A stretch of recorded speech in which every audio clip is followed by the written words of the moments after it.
नमस्कार, मैं अंजना और आप देख रहे हैं निर्मल हिंदुस्तान। आइए शुरुआत करते हैं इस वक्त की बड़ी खबर से।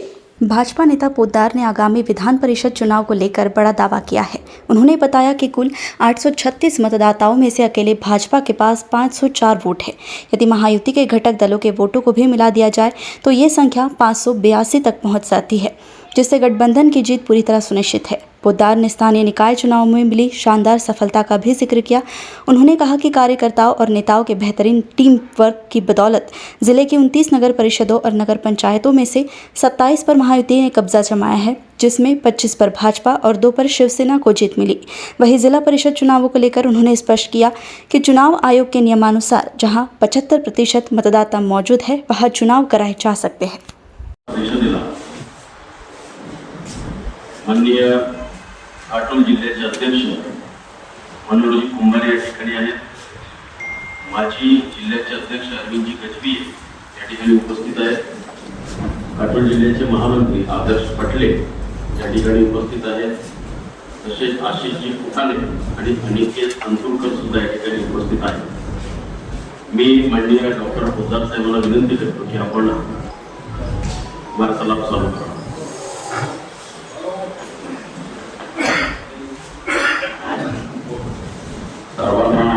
नमस्कार।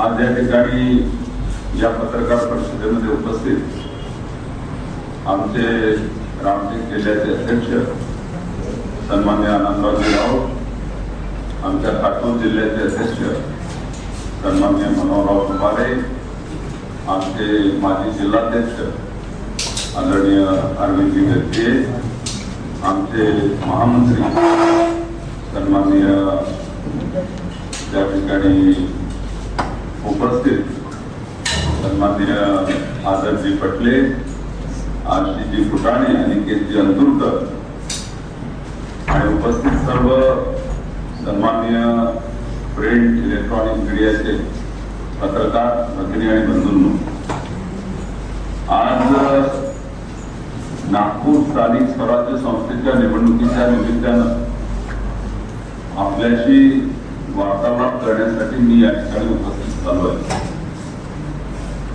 या प्रेस कॉन्फरन्सची कुठलीही प्रेस नोट ती आपण तयार केलेली नाहीये, तर केवळ निवडणुकीच्या निमित्तानं आपल्या सगळ्यांची भेट व्हावी, आपल्याशी काही चर्चा व्हावी, काही उलट सुलट चर्चा मीडियामध्ये सुरू आहे त्याचं निराकरण व्हावं यासाठी या वार्तालाप कार्यक्रमाचं आयोजन करण्यात आले।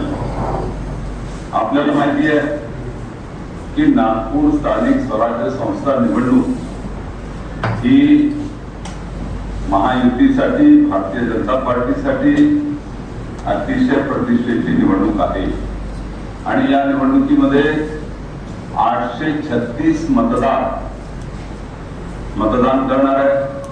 यामध्ये 29 नगरपालिका आणि नगरपंचायती आहेत आणि नागपूर महानगर आहे।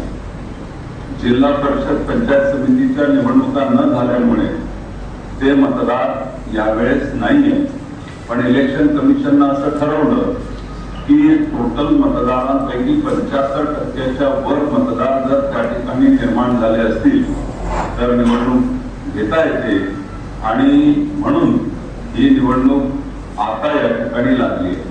आपल्याला माहिती आहे की ही निवडणूक आदरणीय पालकमंत्री चंद्रशेखरजी बावनकुळे यांनी लढवली होती।